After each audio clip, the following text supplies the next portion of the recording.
माझ्यावरती आरोप झालेला आहे की कसबा बावडा पूर्व बाजू 2,83,00,000 रुपयाचे जे ड्रेनेजचे काम मंजूर आहे त्यातलं मी 85,00,000 रुपयाचे काम न करता बिल उचललं.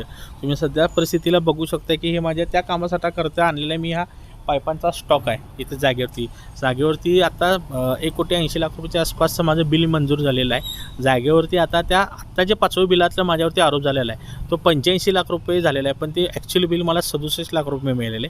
30 ते 35,00,000 रुपयाचं या मटेरियल आणि तिथल्या जागेवरच्या कामासकट त्याची रक्कम होती आणि 30 ते 35,00,000 रुपये ॲडव्हान्स स्वरूपात मला दिले. जशी कामं ॲडव्हान्स होतात त्या स्वरूपात पैसे खर्च होणार ह्याच्या यानं मला ते ॲडव्हान्स म्हणून दिलेले आहेत. त्या पैसे मिळण्याच्या यानं मी वेळोवेळी तत्कालीन शहर अभियंत्यांना 2% 1,20,000, प्रज्ञा गायकवाडांना 1,20,000, 60,000 उपशहर अभियंत्यांना, पवडी अकाउंटमध्ये प्रत्येकाला लाखाला 100, ऑडिटमध्ये प्रत्येकाला म्हणजे तिथं सगळा धरला तर 30,00,000, अतिरिक्त साहेबांना 60,000 रुपये असे हे बिल मिळण्यासाठी रितसर पैसे देऊन हे माझं बिल अदा झालेलं आहे. त्याच्या काही खोट्या सह्या नाहीत. खोट्या सह्या असल्या तरी ऑनलाईन बिल कसं पास झालं याची त्यांनी चौकशी करावी.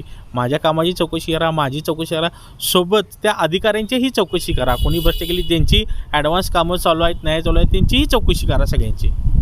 तुम्हाला ते आरोप झाल्यानंतर कुणी बोलवून घेतलं आणि कुठं घेतलं आणि काय नेमकं? मला ज्या दिवशी माझ्यावरती पत्रकार परिषदेतून आरोप करण्यात आले त्यावेळी कनिष्ठ अभियंत्याने मला राजारामपुरी कॅफे रॉनमध्ये बोलवून घेऊन की तुम्ही लेखी स्वरूपात द्या, तुम्हाला आम्ही ह्यातून वाचवू, तुमच्या FIR दाखल होणार नाही, अशा काही गोष्टी सांगितल्या. माझे सिक्युरिटी डिपॉझिट जप्त होणार नाही, हे माझ्यावरती दडपण आणून माझ्याकडून ते लिहून घेतलेलं आहे.